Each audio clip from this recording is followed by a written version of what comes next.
In my prayer, very often I include this line, God, open your arm with mercy to New Zealand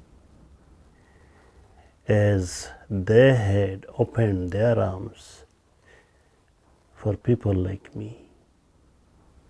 It is huge, deep, very, very deep.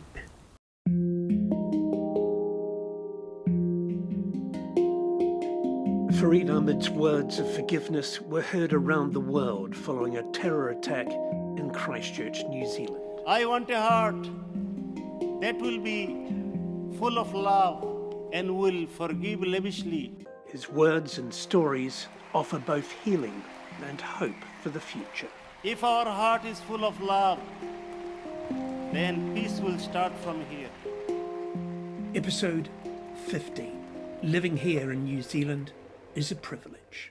One thing I wanted to pick up from last week when that moment you were told you could stay in New Zealand. Can you describe the feeling? The feeling was gratitude, huge thing. And this feeling is a permanent feeling in my heart. Sometimes some favor we forget, but some other favor we never forget. So getting a yes answer from immigration was so powerful and heart-touching that gave me a permanent feeling, and since then I am an open person that wherever I go, whatever opportunity I get, I always thank New Zealand. I took it so deep in my heart, and in many lectures, speeches, or in my writings, I frame it this way, that I am thankful to New Zealand government, people, for opening their hearts for me. And as long as I'm alive, I'll do whatever I can to remember this through my action. I cannot repay it. Impossible. New Zealand gave me a life with safety to thrive without any impediment. So, I'll never forget. I always thank New Zealand, and also as a Muslim, I do prayer. And I do prayer sometimes alone, sometimes in the gatherings. When I do prayer in the gathering, I say my prayer loudly because I pray on behalf of everyone.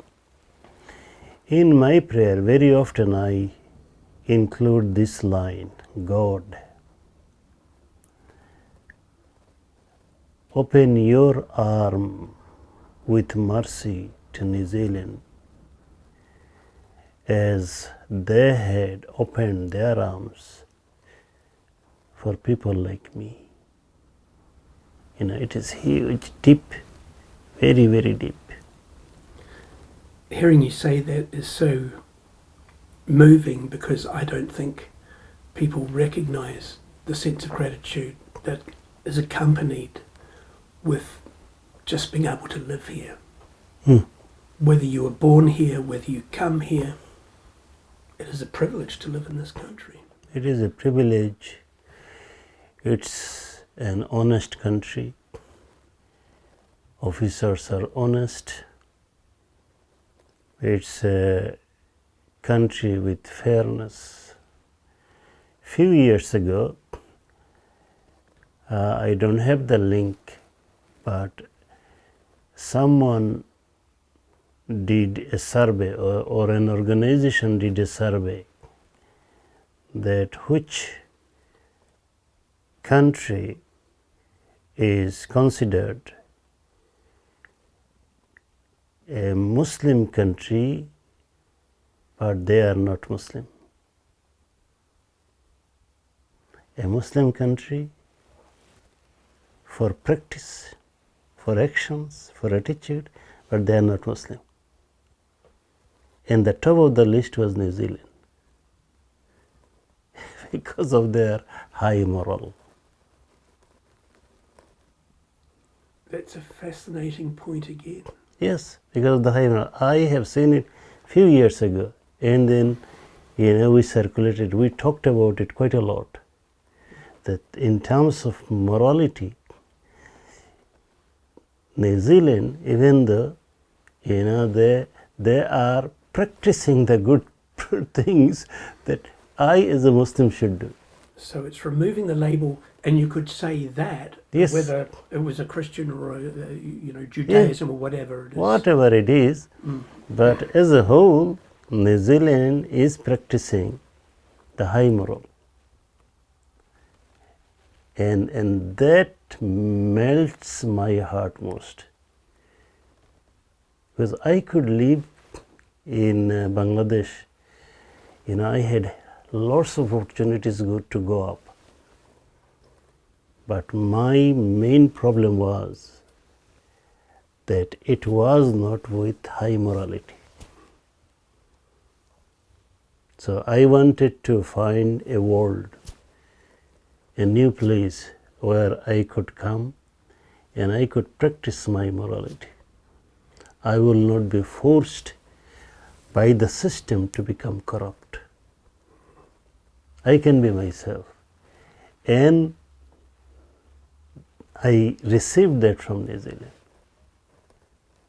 So that's why, I consider that, like it was, finding your own place where you feel free that, okay, I want to be a Muslim. I have freedom here, full freedom. Muslim to me is action. Muslim is not just here. Muslim to me is action. And action is good action. Good action. So some places you want to be good, but system is corrupt. It does not allow you to be honest. It does not allow you to do business to earn your income honestly. And that was my biggest problem. I came to New Zealand, I felt I'm free. New Zealand gave me that freedom. When you first came here, though, that was tough, because there was a period of time you would have been here not knowing, as you've said, whether you would be able to stay. No money. You weren't taking the dole. You said, I'm not doing that. Yeah. How did you survive? Yeah, I did few things. The first thing I had in me was to be happy with a little. I didn't have any ambition, and that part I learned from my mom and dad. No matter how less you have, never complain, be happy. So when I saw that I had no money, I didn't complain. I had hope there will be a way. So that was my first thing. The second thing was, I took the cheapest option for my survival.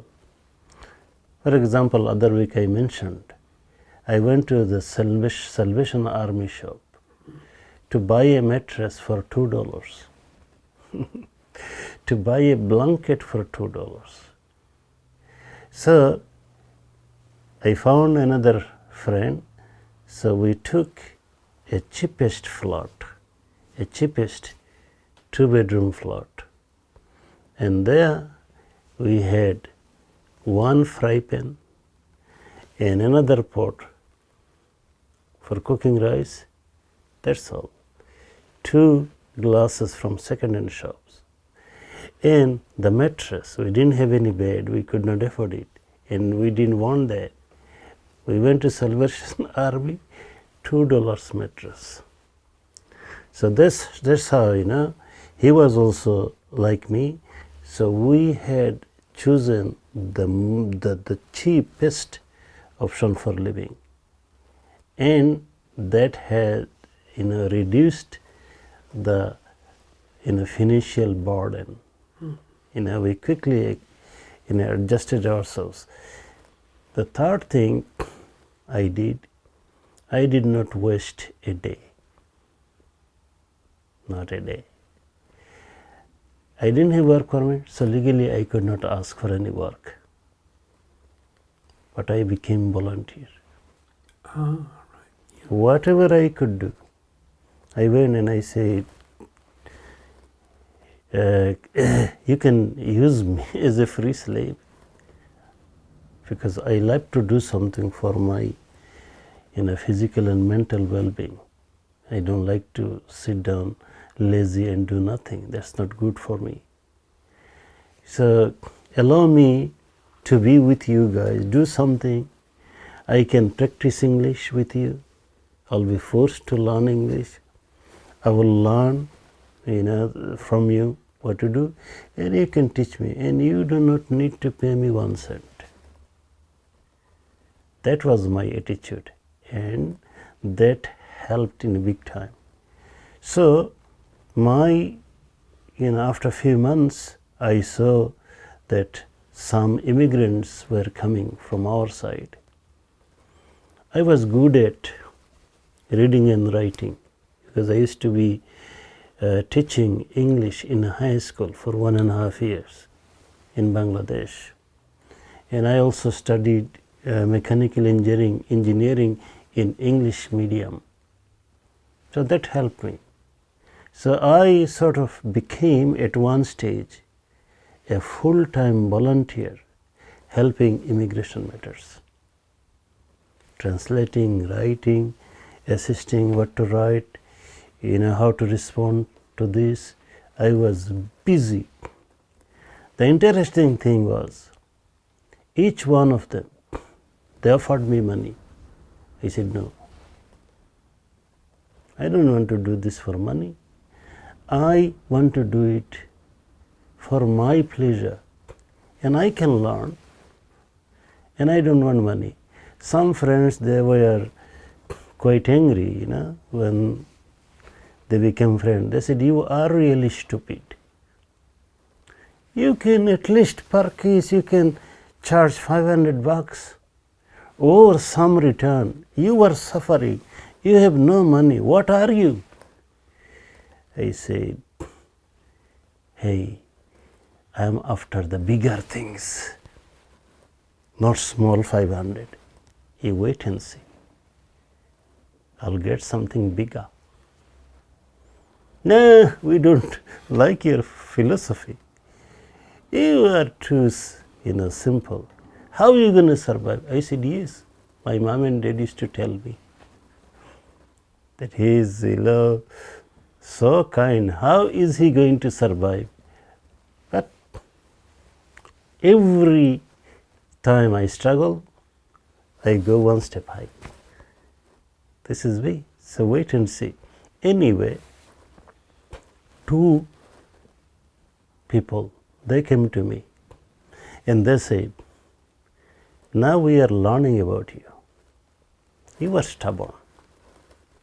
You are not going to charge us. Okay, fair enough. You want to do it voluntary basis. Can we offer something?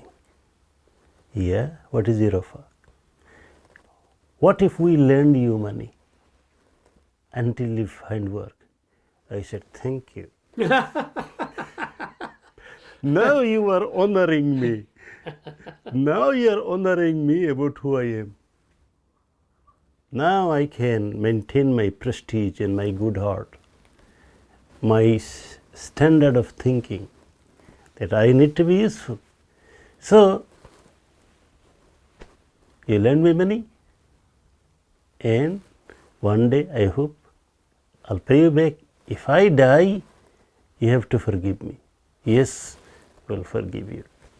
Those two friends, they're still living in Hastings. And one of them, now he owns few orchards. You know, I met them when I was invited to Hastings, Havelock North, those areas in 2022 maybe, beginning. So I took money and it helped me for my survival. And then once I got my job, few months later, I could pay them back. So that's how I survived. One lesson from there is that no matter what happened to you, do not change yourself. If you have good, kind nature, hold it there and be patient and keep trying. One day you will see the fruit of it will come in mega size and you will be very happy. So I'm glad that I could maintain my lifelong voluntary giving for my own pleasure, and I found the way.